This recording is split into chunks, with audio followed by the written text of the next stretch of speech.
All right, so as you can see, I'm standing in front of a gate, a golden gate. It's a pretty elaborate gate, and this is actually the Palace of Versailles outside of the city of Paris itself. We're now in the city of Versailles. The Palace of Versailles was built by one of the original kings of France who wanted to leave Paris. So he decided to build this structure, this place, and it's really enormous, it's really big.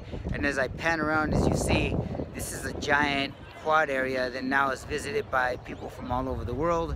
And it's pretty interesting, pretty elaborate, because in the same manner that the gates are gold and plated, so is the back side of me. Now that you see the back portion here, these structures, these buildings at the top, they're also gold plated.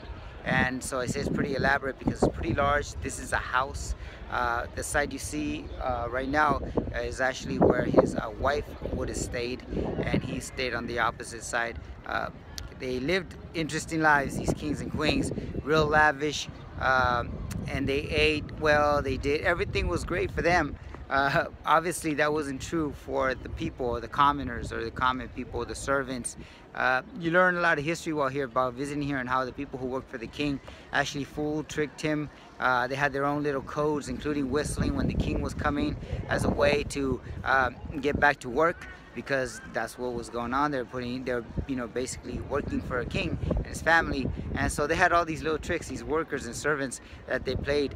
This is very similar to workers throughout the world, including those who worked in the White House, who had their own code, their own way of talking, because the masters, quote unquote, or the rulers, or whoever their superiors were, and in this case we're talking about the king, people had to stick together. Workers had to stick together.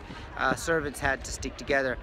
Believe it or not, and not surprisingly, that's still the case today. It's part of the reason why I wanted to visit France and Europe in general, to get an idea and to get a better understanding of how things have been.